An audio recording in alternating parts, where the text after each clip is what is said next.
Hi అన్న. So non వేసిన betting యాప్స్పై యుద్ధం చేస్తున్నాడు అనుకోవచ్చా? మీరు ఏం చెప్తారు దాని గురించి?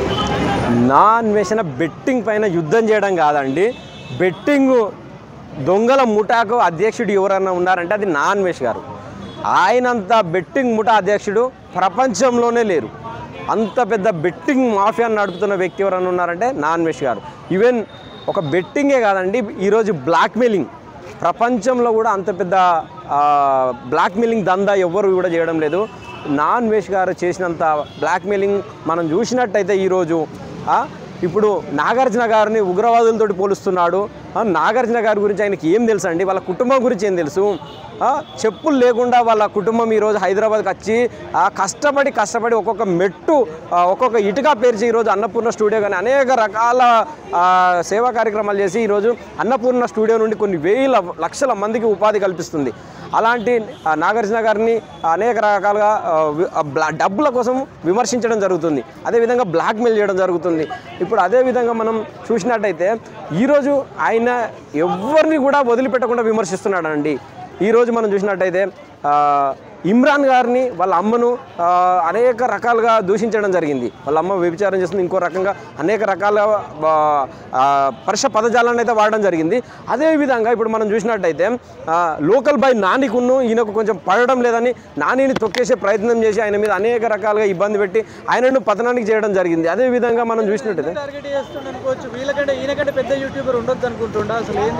తప్పకుండా అదంటే ఎవరైనా ఎదుగుతైనా ఓర్వలేని తనం ఆయన బ్లాక్మెయిల్ చేయడము, ఈయనకు ఉన్న పెద్ద మెంటాలిటీ ఏంటంటే ఆయనను మించి ఎవరు ఉండకూడదని.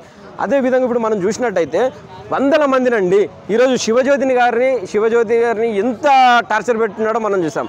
అదేవిధంగా మనం లోకల్ బాయ్ నాని గారిని ఎంత టార్చర్ పెట్టారో చూసాం.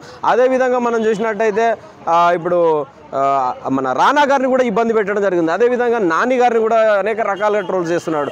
అంటే ఇప్పుడు ఇవన్నీ అయిపోయిన తర్వాత చిల్లర కూడా అఘోరిని కూడా వదిలిపెట్టడం లేదు. అంటే ఈవెన్ అఘోరి శ్రీవర్షిని కూడా వదిలిపెట్టడం లేదు. అంటే ఆయన ఎంత స్థాయికి దిగజారాడో ఒకసారి అర్థం చేసుకోండి.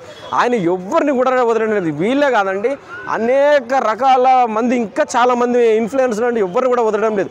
ఎవరైతే ఈయనకు పాజిటివ్గా మాట్లాడతారో వాళ్ళకి ఐఫోన్లు గిఫ్ట్ చేయడం జరుగుతుంది. అదేవిధంగా ఉప్పల్ బాలు కానీ కొడంగల్ యువశేఖర్ కానీ అంటే కొంతమందిని పాజిటివ్గా మార్చుకోవడం కోసం ఐఫోన్ అనే డబ్బు అనే ఒక అంటే డబ్బుతో కదా అందరిని ఎలా కొంటారో ఐఫోన్లతో నాన్ వేసిన ఉప్పల్ బాలు కానీ ఇంకొకరిని కానీ డబ్బులతో అందరూ డబ్బులతో కొంటారు. ఈయన ఐఫోన్లతోటి ఇంకా ఇతర కార్లు కూడా ఏదో స్పాన్సర్ చేస్తున్నట్టుగా సమాచారం. అంటే ఒక్కొక్కరికి ఒక్కొక్క రకమైన ఐటమ్స్ ఇస్తూ ఈరోజు వాళ్ళని కొనుగోలు చేస్తూ వాళ్ళ ఫాలోవర్స్ని తన ఫాలోవర్స్గా మార్చుకుంటూ లేదంటే కొంతమందిని ట్రోల్స్ చేసే విధంగా చేయడం వల్ల తనకు వచ్చే పబ్లిసిటీ, తనకు వచ్చే వ్యూస్ వల్ల ఈరోజు ఆయన డబ్బులు సంపాదించడం జరుగుతుంది. ఇంత పెద్ద మాఫియా అనేది ఎక్కడ జరుగుతుంది అనేది ఒకసారి మీరు ఆలోచన చేయండి.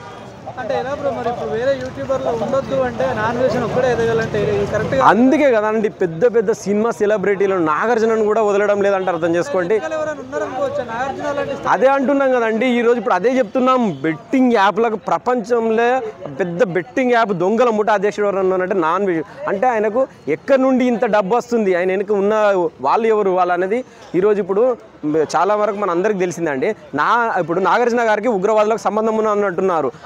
పోలీస్ వ్యవస్థకు ఇంటెలిజెన్స్ వ్యవస్థకు తెలియదా అండి? నాన్ వేషన్కి ఈ సమాచారం ఎలా అందింది? అంటే ఆయన ఇంటెలిజెన్స్ వ్యవస్థ అంతకంటే ఎక్కువ ఉందా? పోలీస్ వ్యవస్థ కంటే ఎక్కువ పనిచేస్తుందా? అంటే ఇక్కడ ఇప్పుడు శాంతి భద్రతలను ఇలాంటి నాగార్జున ఫ్యాన్స్ని ట్రోల్ చేయడం వల్ల లేదంటే వాళ్ళని రెచ్చగొట్టడం వల్ల ద్వారా ఆయనకు లబ్ధి జరిగే అవకాశం ఉంది. కాబట్టి నాన్ వేష్ గారు మొత్తం అందరి హీరోలను ఈరోజు రానానే కానీ అనేక మంది అనేక ఇన్ఫ్లుయెన్సర్లను వాళ్ళను రెచ్చగొట్టడం జరుగుతుంది, వాళ్ళని ట్రోల్ చేయడం జరుగుతుంది. అంటే కేవలం ఇవన్నీ తన వ్యూస్ కోసం, తన ఛానల్ కోసం ఒక అమాయకమైన అమ్మాయిలను కూడా అందులోకి లాగడం జరుగుతుంది. చాలా మందిని కూడా ఇప్పుడు ఇమ్రాన్ బాయ్ గురించి ఇంకొక విషయం చెప్తున్నాడు. ఇమ్రాన్ బాయ్ గురించి కూడా ఇంకొక విషయం చెప్తున్నాడు. పరేషన్ బాయ్స్లో ఒక వాళ్ళ బబ్లు వాళ్ళ నాన్న చనిపోతే కూడా అది ఇమ్రాన్ బాయ్ చేయించాడు అంటున్నారు. ఎంతవరకు అంటే చిన్న ఒకళ్ళు చనిపోతే కూడా చావు మీద కూడా పేలాలు ఏరుకున్న పరిస్థితి ఉంది ఇది. అంటే ఎంత క్రిమినల్ మైండ్ ఒకసారి అర్థం చేసుకోండి. అదే ప్రజలను తన వైపు తిప్పుకోవడానికి మిగతా వాళ్ళని బలి చేస్తున్నాడు అనుకోవచ్చు అయితే. తప్పకుండా అండి, తప్పకుండా ఇప్పుడు ప్రజలను తన వైపు తిప్పుకోవడానికి ఆయన ఏ విధంగా డబ్బులు ఇవ్వనో, ఏ విధంగా ఐఫోన్లు గిఫ్ట్ ఇవ్వనో, అదేవిధంగా ఏ విధంగా బ్లాక్మెయిల్ చేయనో అనేక విధాలుగా బ్లాక్మెయిల్ చేయడం జరుగుతుందంటే ఆయన చేసే బ్లాక్మెయిలర్లలో చిన్న వాళ్ళు ఎవ్వరు కూడా లేరండి. అందరూ పెద్ద పెద్ద ఫాలోవర్స్ ఉన్న వాళ్ళే ఉన్నారు. అంటే అంత పెద్ద వాళ్ళని టార్గెట్ చేస్తున్నారంటే అర్థం చేసుకోండి. అది ఇంత పెద్ద సోషల్ మీడియా ప్లాట్ఫామ్ నుండి టార్గెట్ చేస్తున్నారంటే అర్థం చేసుకోండి.